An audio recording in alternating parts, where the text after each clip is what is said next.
দখলদার ইসরায়েলি বাহিনী এবং লেবানন পুরোদমে যুদ্ধ চলছে। জানিয়ে দেব হাতে থাকা সর্বশেষ আপডেট আন্তর্জাতিক সংবাদ। প্রথমেই সংবাদ শিরোনাম, শুরুতেই পেজেশকিয়ানকে খামেনির সতর্কবার্তা। এরপর জানিয়ে দিব রাফাতে ইসরায়েলি মেজর নিহত। এদিকে ইসরায়েলের 4 সামরিক ঘাঁটিতে হামলার দাবি হিজবুল্লাহর। এরপর জানিয়ে দিব হামাসের সিনিয়র কর্মকর্তাকে হত্যা করল ইসরায়েল।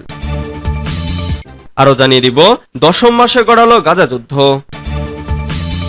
সর্বশেষ জানিয়ে দিব কেন এখন রাশিয়াতে যাচ্ছেন নরেন্দ্র মোদী। এতক্ষণ শুনছিলেন সংবাদ শিরোনাম, এবারে বিস্তারিত। তবে অনুরোধ থাকবে ভিডিওটিতে একটি লাইক করবেন এবং কমেন্ট করে জানিয়ে দিবেন কোন জেলা থেকে আপনি আমাদের এই ভিডিওটি দেখছেন। শুরুতেই পেজেশকিয়ানকে খামেনির সতর্কবার্তা। ইরানের প্রেসিডেন্ট নির্বাচনে জয়ী হয়েছেন সংস্কারপন্থী আইন প্রণেতা মাসুদ পেজেশকিয়ান। কট্টর রক্ষণশীল প্রতিদ্বন্দ্বী সাইদ জালিলিকে হারিয়ে প্রেসিডেন্ট নির্বাচনে জয়লাভ করেছেন তিনি। শনিবার পেজেশকিয়ানকে নির্বাচিত ঘোষণা করা হয়। এরপরই নতুন প্রেসিডেন্টকে দেশের অচলাবস্থা সম্পর্কে সতর্কবার্তা দিয়েছেন ইরানের শীর্ষ সুন্নি আলেম মৌলভী আব্দুল হামিদ। রোববার ইরান ইন্টারন্যাশনালের প্রতিবেদনে এ তথ্য জানা গেছে। আব্দুল হামিদ বলেছেন, দেশের চলমান নানা ইস্যুতে ইরানিরা ক্লান্ত, তারা ধৈর্য হারিয়ে ফেলেছেন। তিনি আরো বলেছেন, প্রথম ধাপের নির্বাচনে ভোটার উপস্থিতির মাধ্যমে প্রকাশ পেয়েছে জনগণ কতটা সরকারের উপর বিরক্ত। দেশটিতে গত 28 জুন প্রেসিডেন্ট নির্বাচনে ভোটার উপস্থিতি ছিল মাত্র 39.92%, যা দেশটির ইতিহাসে সর্বনিম্ন। প্রথম দফায় 4 জন প্রার্থীর কেউই 50%-এর বেশি ভোট নিশ্চিত করতে পারেনি। এরপর দ্বিতীয় ধাপে গড়ায় নির্বাচন। যদিও দ্বিতীয় ধাপে ভোটার উপস্থিতি 10% বেড়েছে, তবে 50% ভোটদানে বিরত ছিল। শীর্ষ এই আলেম বলেছেন, রাজনৈতিক, অর্থনৈতিক এবং সামাজিক চাপে ইরানিরা পিষ্ট। এখানে নিম্ন শ্রেণীর মানুষেরা নিজেকে এখন ধ্বংসস্তূপের সঙ্গে তুলনা করছেন, তবে তারা ন্যায় বিচার ও স্বাধীনতার দাবিতে অটল থাকবে। দেশের রাজনৈতিক অচলাবস্থা, সুন্নি ও বেলুচ সম্প্রদায়ের প্রতিনিধিত্বের অভাব নিয়েও গভীর উদ্বেগ প্রকাশ করেছেন মৌলভী আব্দুল হামিদ। রাফাতে ইসরায়েলি মেজর নিহত। ফিলিস্তিনের দক্ষিণ গাজার রাফাতে অভিযান চালানোর সময় এক ইসরায়েলি মেজর নিহত হয়েছেন। দেশটির সামরিক বাহিনীর বরাতে এ তথ্য জানিয়েছে টাইমস অব ইসরায়েল। রোববার 7 জুলাই এক প্রতিবেদনে গণমাধ্যমটি বলেছে, নিহত এই কর্মকর্তার নাম মেজর জালা ইব্রাহিম। 25 বছর বয়সী এই মেজর সাজুর ড্রুজ শহর থেকে আসা কমব্যাট ইঞ্জিনিয়ারিং কর্পসের 601তম ব্যাটালিয়নের কোম্পানি কমান্ডার হিসেবে দায়িত্ব পালন করেছিলেন। ইসরায়েলিদের প্রতিরক্ষা বাহিনী জানিয়েছে, এই মৃত্যুর ফলে গাজায় হামাসের বিরুদ্ধে স্থল অভিযানে নেমে নিহত ইসরায়েলিদের সেনা সংখ্যা 326 জনে দাঁড়ালো। প্রসঙ্গত, গত বছরের 7 অক্টোবর গাজা যুদ্ধ শুরুর পর এখন পর্যন্ত 38,000-এরও বেশি ফিলিস্তিনি নিহত হয়েছে। ইসরায়েলি হামলায় আহত হয়েছেন আরও লক্ষাধিক মানুষ, যাদের মধ্যে অধিকাংশই নারী ও শিশু। ইসরায়েলের 4 সামরিক ঘাঁটিতে হামলার দাবি হিজবুল্লাহর। এবার ইসরায়েলের সামরিক ঘাঁটিকে লক্ষ্য বানালো লেবাননের সশস্ত্র গোষ্ঠী হিজবুল্লাহ।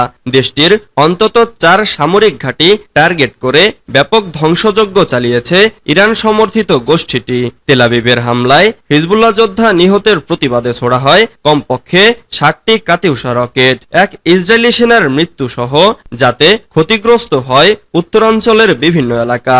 দিনের পর দিন ইসরায়েলি ভূখণ্ডের আরো ভেতরে হামলা চালাচ্ছে লেবাননের সশস্ত্র গোষ্ঠী হিজবুল্লাহ।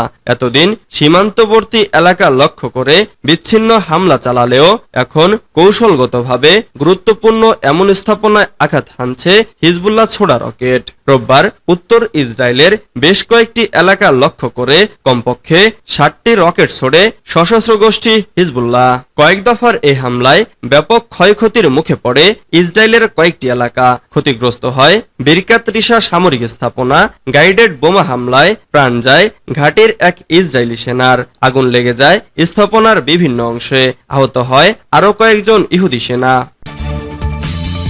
হামাসের সিনিয়র কর্মকর্তাকে হত্যা করল ইসরায়েল। প্রতিবেদনে বলা হয়, নিহত ওই সিনিয়র কর্মকর্তার নাম ইহাব আল ঘুসেন। 2020 সাল থেকে 45 বছর বয়সী ঘুসেন গাজার শ্রম উপমন্ত্রী হিসেবে দায়িত্ব পালন করছিলেন। গত 3 মাস আগে তাকে গাজার উত্তরাঞ্চলে নতুন দায়িত্ব দেওয়া হয়। ইসরায়েলি সেনাবাহিনীর পক্ষ থেকে বলা হয়েছে, গাজা উপত্যকার একটি স্কুল ভবনে হামলা চালানো হয়েছে। সেখানে সন্ত্রাসীরা লুকিয়েছিল এবং কার্যকলাপ চালাতো।